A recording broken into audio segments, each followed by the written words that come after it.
Oi pessoal, tudo bem com vocês? Comigo tudo jóia. Hoje é quarta-feira, estou gravando num dia diferente hoje, hein? Hoje é quarta-feira, estou aqui depois do culto de oração, culto de quarta-feira que nós transmitimos, e estou aqui com o pastor Nicolas para gravar mais uma aula para vocês.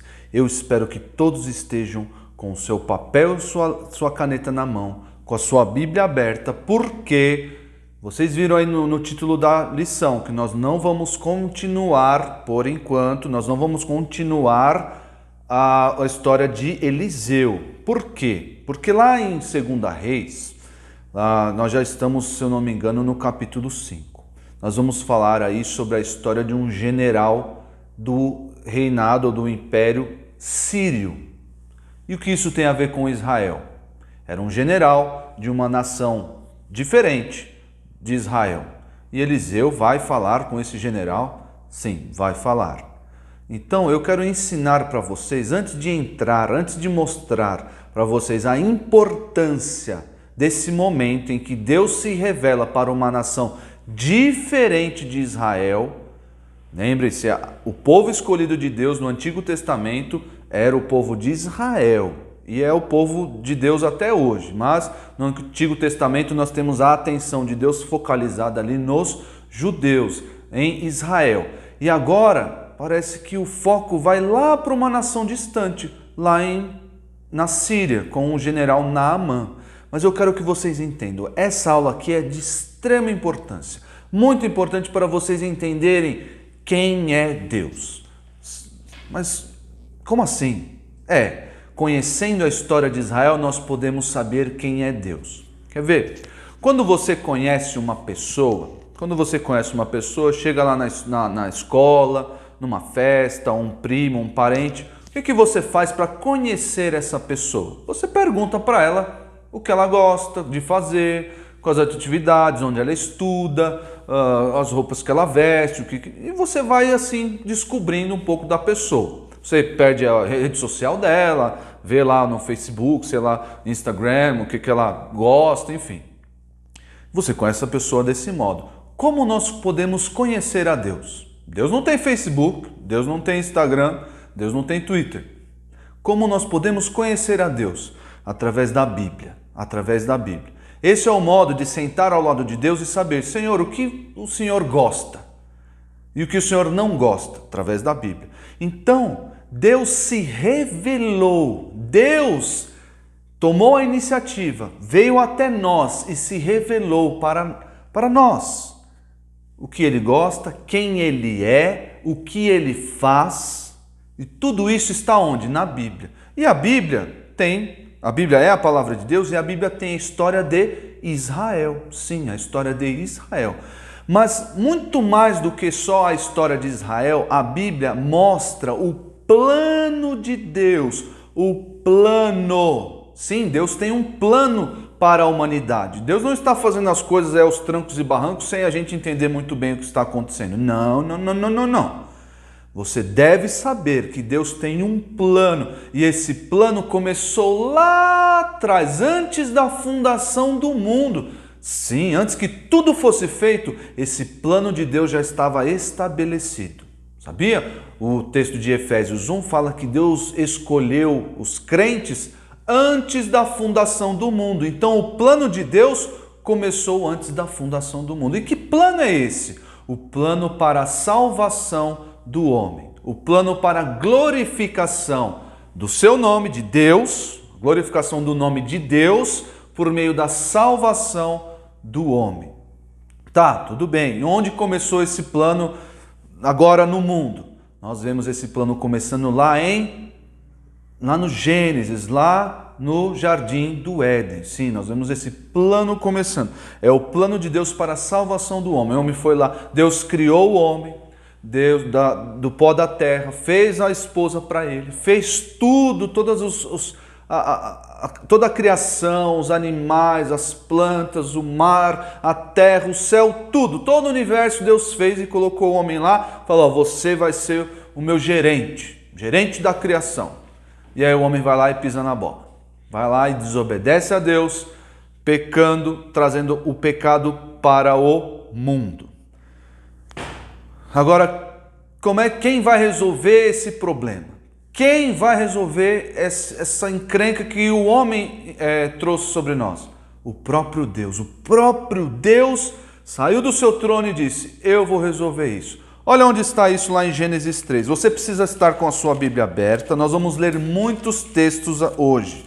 Muitos textos e vamos caminhar aí pela história de Israel. Uma história importante para você conhecer, porque ao longo dessa história Deus foi se revelando. Então nós podemos conhecer Deus por meio da história de Israel. E além disso, Deus mostrou que Ele é amor, Deus mostrou que Ele é justiça, Deus mostrou a sua misericórdia, Deus mostrou a sua longanimidade, tudo isso com Israel. Deus se revelou de modo grandioso com Israel. Muitas coisas. Se você quer conhecer a Deus, conheça a história de Israel. Sim, para você saber o que Deus gosta e o que Ele não gosta. E assim viver para agradá-lo, para glorificá-lo. Sim. E desse modo você vai aí tendo uma comunhão mais próxima de Deus. Mas além de Israel tem esse plano maior, que é a redenção do homem e a glorificação de Deus. Sim. Tudo que é feito é para a glória de Deus. Então, como é que vai acontecer a redenção do homem? Por meio de Jesus. Sim, é por meio de Jesus. Mas até chegar a Jesus, tem muita coisa que aconteceu antes. E muita coisa importante. Você não pode perder. Anote cada lição que eu estou dizendo aqui e acompanhe a leitura bíblica para saber qual é o plano de Deus. O plano de Deus está lá em Gênesis 3, no versículo 15. Olha lá. O Senhor, porém, lhe disse, assim qualquer... Não, estou lendo o 4, olha só, lendo o texto errado. 3,15.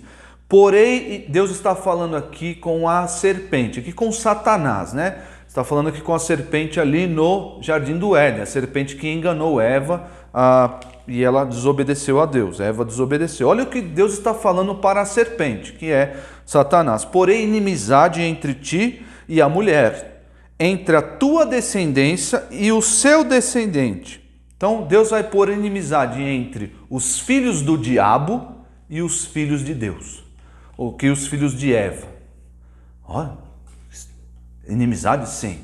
Entre os filhos do diabo. Quem é filho do diabo segundo a Bíblia? Os filhos do diabo são aqueles que não creem no Senhor Jesus. Aqueles que não são feitos filhos de Deus. Já falei para vocês, se você quer saber como ser filho de Deus, leia João 1,14. Leia lá João 1,14. Quem não crê no Filho é filho do diabo. Sim, está sobre o poder de Satanás.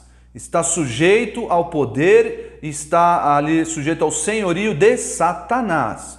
Muito importante isso para a sua vida. Se você não é crente, se eu estivesse no seu lugar, eu correria daí. Por quê? Porque Satanás tem influência sobre você. Mas quando nós nos tornamos filhos de Deus, Satanás não nos toca. Satanás não tem poder sobre nós, pois somos agora filhos de Deus. Muito bem, olha o que ele diz aí. E quem? A descendência da mulher te ferirá a cabeça e tu lhe ferirás o calcanhar. O que é isso? Os teólogos chamam isso de proto-evangelho. É um evangelho ali em miniatura, um evangelho ali na sua origem.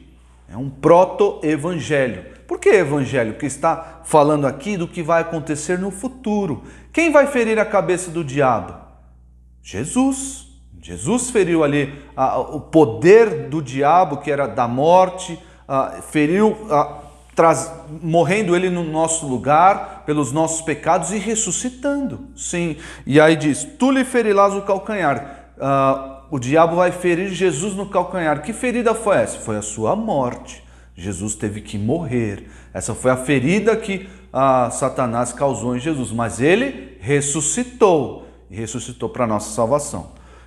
Aqui começa o plano de Deus. Aqui começou lá antes da fundação do mundo, mas aqui está anunciado, está revelado qual é o plano de Deus para a redenção do homem. Isso é muito importante porque essa é a nossa história. Nós fazemos parte do plano de Deus para a redenção, para a glorificação do seu nome. Nós fazemos parte disso. Então isso aqui, você está aqui. no plano de Deus. Então acompanhe comigo, porque nós temos aí um longo caminho, tá bom? E se precisar dividir essa aula, não tem problema. A minha intenção é fazer agora, amanhã e depois à noite, tá? Vamos lá. Como é que esse plano vai acontecer? Deus está falando aqui acerca da descendência da mulher. Descendência da mulher só pode ser homem, tá? Mas quem viria? De onde viria esse homem? Qual é esse homem que ferirá a cabeça de Satanás ali, que vai acabar com o jugo da morte sobre nós? Quem vai fazer isso? Vocês já sabem, é Jesus Cristo, mas lá na frente. Mas Deus tem um plano bem elaborado. Esse plano começa em Abraão.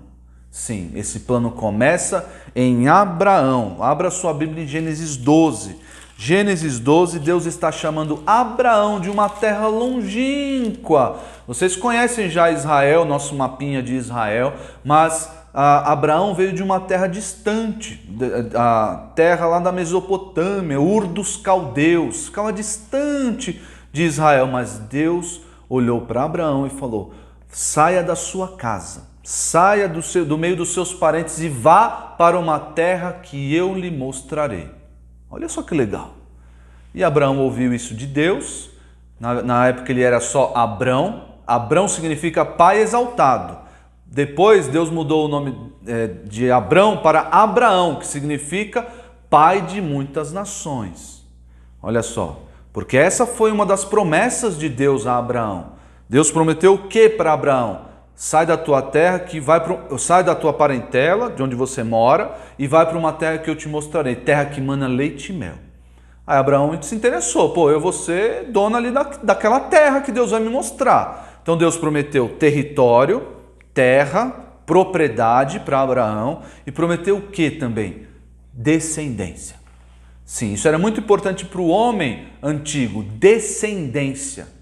Isso mostrava ali a sua preeminência, o seu poder, a sua importância diante das pessoas. Ele tinha vários filhos, netos, bisnetos, e muita gente saiu ali daquele tronco que era Abraão e a sua esposa Sara. Gênesis 12, 1 a 3. Ora, disse o Senhor a Abrão, aqui na época ainda era Abrão: saia da tua terra, da tua parentela e da casa de teu pai e vai para a terra que te mostrarei. De ti farei uma grande nação, e te abençoarei, e te engrandecerei o nome. Sê tu uma bênção. Abençoarei os que te abençoarem, e amaldiçoarei os que te amaldiçoarem. Em ti serão benditas todas as famílias da terra. Como assim em ti serão benditas todas as famílias da terra? Será que todo mundo veio de Abraão? Será que eu sou descendente de Abraão? Você é descendente de Abraão? Não, não é isso. Como nós podemos usufruir, participar da bênção de Abraão? Crendo no descendente de Abraão. Que descendente é esse? O Senhor Jesus Cristo. É assim que todas as famílias da terra podem ser abençoadas pela bênção de Abraão.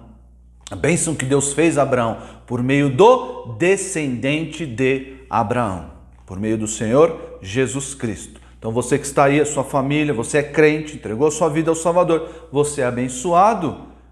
Essa bênção aqui, tinha você aqui. Olha o plano acontecendo.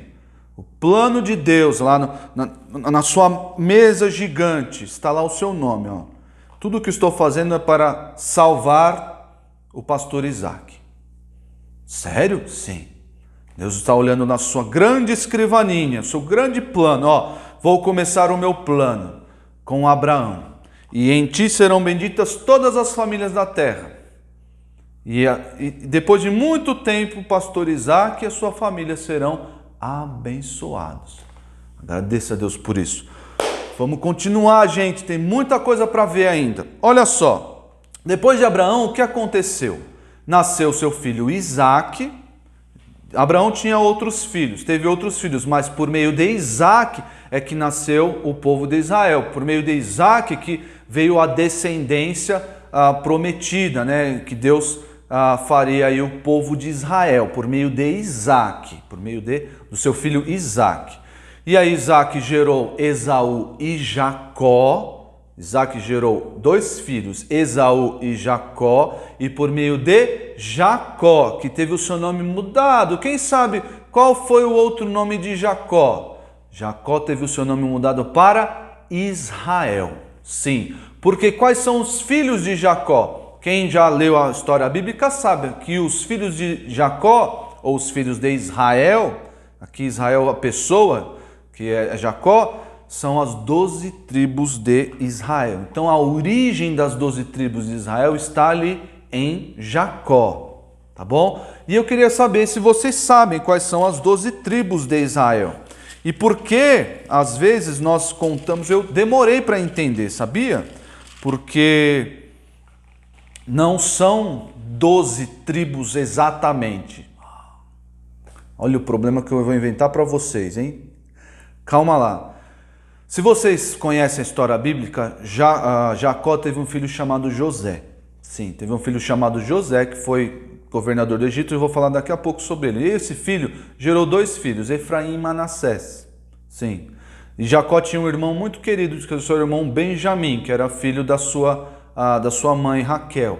Então José tinha esses dois filhos, e José teve Efraim e Manassés. Só que quando estava lá no Egito, José deu como se fossem filhos de Jacó. E aí Efraim e Manassés viraram tribos de Israel.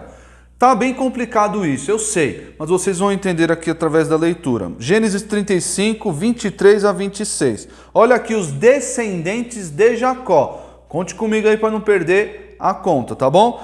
Rúben, o primogênito, Simeão, Levi, Judá, Issacar, Zebulon, José, Benjamim, Dan, Naftali, Gade e Azer. Só que nós não temos a tribo de José. A tribo de José acabou virando duas. Então virou tribo de Manassés e tribo de Efraim. E aí temos aí 13 tribos. Mas eu vou explicar por que são consideradas 12, porque uma tribo não tinha território, tá bom? Mais para frente, mas acompanha aí, anote aí os descendentes de Jacó, a origem do povo de Israel. Esses 12 homens aqui geraram o povo de Israel e no futuro vão gerar quem? O Senhor Jesus Cristo, tá bom? E aí, beleza, já disse para vocês que Jacó teve um filho chamado José. José foi vendido pelos seus irmãos, porque José era meio nariz empinado, meio orgulhoso, e chegava para os seus irmãos, ó, o papai me ama mais do que vocês, ó como eu tenho essa capa aqui bonita. E os irmãos de Jacó acabaram pegando raiva dele, e venderam José para o Egito. Se eu trocar aqui José com Jacó, vocês me perdoem, tá? Que é muita gente aí. Mas os irmãos de José venderam ele para o Egito, e ele foi lá, você pode ver aqui no mapa, a terra do Egito, distante ali de Israel. Lembrando, Abraão entrou na terra. Abraão entrou na terra, foi muito próspero ali, ele e o seu filho Isaac. Esaú foi para um outro lugar, mas Jacó ali um tempo permaneceu naquele lugar, tá bom? Então, eles entraram na terra, não obstante não terem possuído toda a terra que Deus prometeu, tá bom? Mas eles estiveram na terra, ali, terra de Canaã. Mas vejam aí no mapa a distância. José foi vendido para o Egito, ele foi para o Egito. Por que isso é importante? Porque no futuro, todo esse povo aqui, todos os seus irmãos e o seu pai irão para o Egito. Sim, olha, se vocês quiserem ler uma história linda, leiam a história de José. A história de José é uma das histórias mais emocionantes da terra. Eu não sei porque não fizeram um filme ainda, porque, olha, eu ia chorar, toda vez que eu leio é emocionante, é muito legal a história de José. Leia lá em Gênesis, acho que a partir do capítulo 36, se eu não me engano. Leia a história de José. E aí o que aconteceu? José foi para o Egito, seus irmãos deram ele como morto, não sabiam que ele estava vivo, então José morreu, paciência. Porque jogaram ele numa cisterna, num poço, e aí, quando voltaram, José não estava mais lá, enfim. E aí, o que aconteceu? José morreu. Já era, para a família ali, morreu. Só que depois de muito tempo, tinha uma fome lá em Israel e eles foram para o Egito buscar comida. E aí os irmãos de José chegaram lá e encontraram quem? José, o governador do Egito. Sim, José acabou virando governador do Egito, Deus abençoou ele. Aí depois de eles conversarem, se reencontrarem, chamaram Jacó. E Jacó e toda a comitiva, todo Israel, todo aquele povo foi para o Egito. Então a terra de Canaã ficou meio que sem israelita, porque todos foram para o Egito. E aí todos estavam bem lá no Egito, ficaram ali perto ali do Monte Sinai, naquela região. Todo mundo bem, José, governador do Egito, mas depois que o faraó morreu, porque José era o governador, não era o faraó era acima dele. José era o segundo no reino. Depois que o faraó morreu, que José morreu, o que aconteceu com os israelitas? Eles foram escravizados, sim, foram escravizados pelo faraó, o outro faraó que entrou no lugar. E ali sofreram opressão, muito tempo ali diante do jugo de faraó e sofrendo, e o faraó fazendo eles trabalhar, serviços forçados. Mas o que aconteceu? A descendência que Deus prometeu para Abraão, ela foi multiplicada. A promessa de Deus foi cumprida. Olha aí no livro de Êxodo, capítulo 1, versículo 7.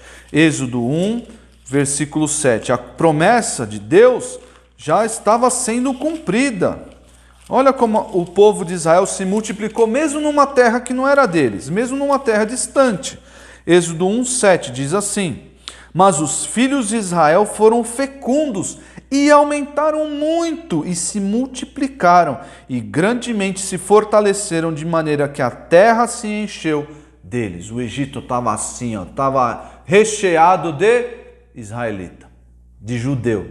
Naquela época eles eram chamados de hebreus, porque eles viviam ali perto da terra de Hebrom. Eles vieram, na verdade, da terra de Hebrom. Então eram chamados de hebreus. Então estavam lá. Promessa cumprida, se multiplicaram muito, mas eles eram escravos no Egito. Faltava um pedaço da promessa de Deus para eles, que era o território. Eles não tinham ainda o território, tinham saído de lá, estavam distantes de lá. Outras nações tomaram conta de Canaã. E aí o que aconteceu? Deus enviou Moisés. Moisés, o libertador dos hebreus. Olha só, aí já está aberto aí. Êxodo 3, 6 a 8. Disse mais, Êxodo 3, 6 a 8. Eu sou o Deus de teu pai, o Deus de Abraão, o Deus de Isaque e o Deus de Jacó. Moisés escondeu o rosto porque temeu olhar para Deus. E disse ainda o Senhor: certamente vi a aflição do meu povo que está no Egito, e ouvi o seu clamor por causa dos seus exatores, os seus ditadores, daqueles que os oprimiam. Conheço-lhe o sofrimento. Por isso desci a fim de livrá-lo da mão dos egípcios e para fazê-lo subir daquela terra a uma terra boa e ampla, terra que mana leite e mel, o lugar que naquela época, antes de Israel tomar conta, era o lugar do cananeu, do eteu, do amorreu, do ferezeu, do eveu e do jebuseu. Olha aqui Deus lembrando da sua promessa: eu não esqueci Israel, eu vou libertar vocês. E Moisés, por meio de você. Moisés resistiu um pouco, falou: não sei falar. Aí depois de muito negociar com Deus, aí Deus falou: chama teu irmão Arão, ele vai falar por você. Já que você é tão gago assim, tão problemático com as palavras, ele vai falar por você, tá bom? Tá bom. E aí corre toda a história, as 10 pragas do Egito, a abertura ali do Mar Vermelho, a Páscoa instituída ali naquele momento. E a Páscoa fala muito sobre Jesus Cristo. Pena que não dá pra gente falar tudo isso aqui, tá? Eu quero só fazer esse panorama sobre a história de Israel, saber como é importante. Deus está se revelando ao povo. E aqui ele já tem um povo já de muita gente, que são os hebreus, são os judeus, tá? Então Moisés levantado aí para ser o libertador dos hebreus. Aí depois, nós estamos em Êxodo. Aí você vai ter Levítico, Números e Deuteronômio. O que aconteceu? Levítico, Números e Deuteronômio. Nós temos aí muita revelação acerca do caráter de Deus. Sim, um pouco menos de história. Tem bastante história, mas um pouco menos de história. Mas Deus está revelando o modo como Ele deseja ser adorado, o modo como os israelitas devem agir ali no trato civil. Tudo isso está acontecendo. E aí Moisés vai ficando velhinho. E o povo? Com quem o povo vai ficar? Eles ainda não tinham entrado na terra, eles estavam ali na beira do Jordão, não tinha ninguém. Eles mandaram espias, os espias olharam, a terra é boa mesmo, hein? É muito boa, mas não tinha ninguém para acompanhá-los. Deus levanta o sucessor de Moisés, que é Josué. Josué é o sucessor de Moisés. Então, lá para o livro de Josué, capítulo 24. O que Josué fez? Qual foi a contribuição de Josué para o povo de Israel, para o plano de Deus? Josué foi o responsável por inserir o povo na terra. Inserir e instalar o povo na terra. Teve muita guerra? Teve muita guerra. Claro, a terra estava ocupada por outros povos. E a terra era dos judeus. Deus prometeu para os judeus. Eles estavam entrando ali. Moisés não entrou. Por punição, Moisés não entrou na terra. Mas Josué, o líder ali de Israel, entrou na terra com todos e os instalou ali. Dividiu ele nas 12 tribos de Israel. Sim, as 12 tribos de Israel, você pode ver aí no mapinha, foram divididas mais ou menos assim. Nós não sabemos exatamente ali os contornos, mas depois de muita guerra, ainda na época dos juízes teve guerra, as 12 tribos ficaram mais ou menos assim, divididas mais ou menos assim. E lembra que eu falei para vocês que tinha uma tribo que não tinha território? Vocês podem contar 12 tribos aí, mas está faltando uma tribo, a tribo de Levi. A tribo de Levi foi separada eles não tinham território, mas eles foram separados para servir a Deus no templo, ou nessa época no tabernáculo. Sim, tanto antes no deserto e quando o templo fosse construído ali no templo, os levitas serviam lá, tá bom? Vamos ler aqui Josué 24, 16 a 18. Veja aí, Josué 24, 16 a 18. Então respondeu o povo e disse: longe de nós abandonarmos o Senhor para servirmos a outros deuses. Olha aqui a promessa do povo, hein? Acho que essa promessa foi meio furada, hein? Porque o Senhor é o nosso Deus, Ele é quem nos fez subir, a nós e a nossos pais, da terra do Egito, da casa da servidão, quem fez estes grandes sinais aos nossos olhos e nos guardou por todo o caminho em que andamos e entre todos os povos pelo meio dos quais passamos. Tudo isso aconteceu sob Josué. O Senhor expulsou diante de nós todas estas gentes, até o amorreu, morador da terra. Portanto, nós também serviremos ao Senhor, pois Ele é o nosso Deus. Olha que bênção, gente. Que maravilha. Só que na página seguinte deu ruim. Deu ruim. A página seguinte deu ruim e eu vou contar para vocês o que aconteceu, o que vai acontecer com esse povo que fez essa promessa: não serviremos o Senhor de todo o coração, o Senhor que fez grandes coisas por nós. Vamos ver o que esse povo fez no livro de Juízes. E já adianto, não é notícia boa, tá bom? Acompanhe a lição, isso aqui é o plano de Deus para a redenção do homem. Esse plano passa por Israel, porque de Israel veio o Salvador, Jesus. E Israel é importante também para alguns eventos no futuro. Essa vai ser uma outra aula que eu vou dar para vocês, tá bom? Espero vocês na próxima aula, anotem bastante, não vai ter desafio, não vai ter versículo, para vocês entenderem bem e memorizarem. Mas essa aula vai ser importante para a nossa avaliação, então anotem, vejam e revejam esse vídeo, tá bom? Que Deus abençoe vocês, um forte abraço, tchau!